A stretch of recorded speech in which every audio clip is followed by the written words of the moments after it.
As a reminder, the stack-to-pot ratio, or SPR, refers to the relationship between the number of chips in the pot and the remaining effective stack.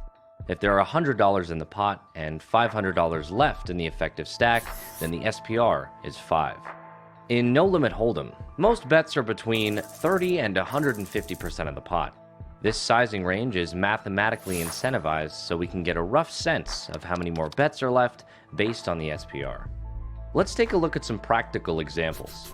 An SPR below 1.5 means the next bet will probably be all in.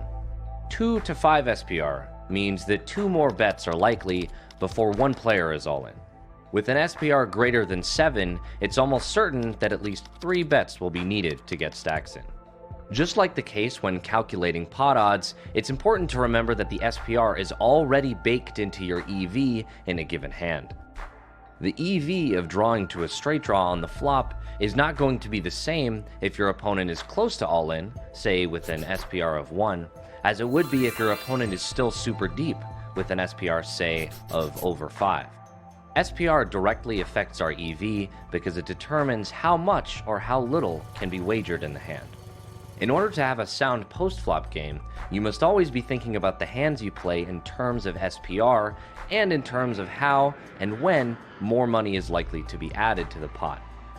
This awareness matters when we are the ones betting and when we're the ones calling. You want to avoid awkward SPR spots if you can.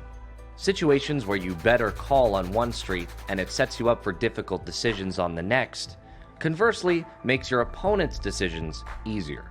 For example, when you're bluffing and don't leave enough to bet on the river. Or when you're making a marginal call on the turn when an all-in shove on the river is likely based on the remaining stacks. Considering stack depth and predicting action on later streets is critical to your decision making. Some of this will be very intuitive.